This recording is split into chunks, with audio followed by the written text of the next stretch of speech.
इंदौर में शाम 7:30 से 7:42 तक ब्लैकआउट रहा। इस दौरान लोगों ने घरों, दुकानों और दफ्तरों की लाइट बंद रखी और सड़कों पर दौड़ रही गाड़ियों की रफ्तार और हेडलाइट भी इस दरमियान बंद हो गई। लोगों ने अपनी स्वेच्छा और जिम्मेदारी के साथ इस ब्लैकआउट में सहभागिता निभाई। दरअसल शाम 7:30 बजते ही शहर सायरनों की आवाज से गूंज उठा। जो वाहन सड़कों पर थे वे भी इधर उधर खड़े हो गए और वाहनों की हेडलाइट बंद कर दी गई। शहर के मॉल, आकर्षक रोशनी वाले स्थान भी अंधेरे में डूब गए। मॉक ड्रिल की एडवाइजरी का पालन करते हुए रहवासी इलाकों में भी लोगों ने बत्ती गुल कर दी। खिड़की दरवाजों को पर्दों से ढक दिया ताकि घर की रोशनी बाहर न जाए। ब्लैकआउट के दौरान शहर का विजयनगर चौराहा भारत माता के जयकारों से गूंज उठा। ब्लैकआउट के दौरान लोग चौराहे पर पहुंच गए थे। वहीं पुलिस और प्रशासन के आला अधिकारी भी सड़कों पर व्यवस्थाओं को बनाए रखने में मुस्तैद रहे। वहीं भारतीय सेना द्वारा पाकिस्तान के आतंकी ठिकानों पर की गई कार्रवाई को लेकर लोगों ने भारत की सैन्य शक्ति को सलाम किया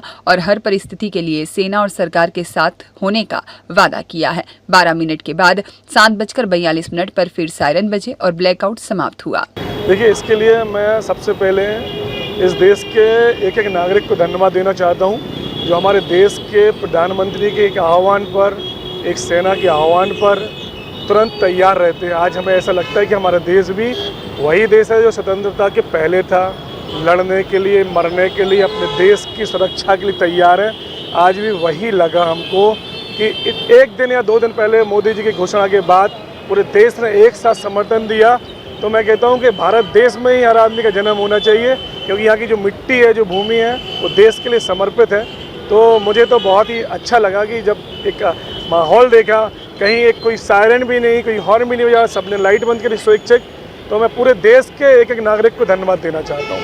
देश की जनता किस तरह से जिम्मेदारी के साथ निर्बंध कर रही है मोदी सरकार और सेना के साथ जनता? देखिए, देश की जनता जो है, आज अगर हम कई देशों को देखते हैं तो वह युद्ध के लिए कई बार तैयार भी नहीं रहते हैं, कि उनको लगता है कि हमारा व्यापार कैसे चलेगा, बच्चों की पढ़ाई कैसे होगी।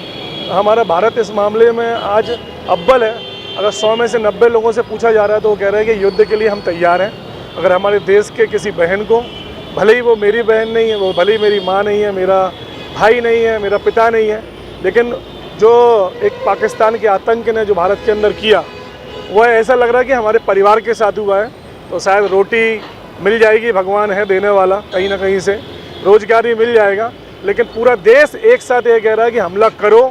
तभी आज देश के प्रधानमंत्री और हमारे अमित शाह जी, हमारे देश के रक्षा मंत्री राजनाथ सिंह जी, सभी लोग एक साथ तैयार हैं, क्योंकि जनता का समर्थन है। तो मैं जनता का बोलूँगा कि ऐसी जनता मुझे शायद नहीं लगती कि विश्व में होगी जो भारत के अंदर है। आपका नाम बताइए। राहुल जैन, भाजपा व्यापारी प्रकोष्ठ जिला संयोजक, संस्था केसरी अध्यक्ष।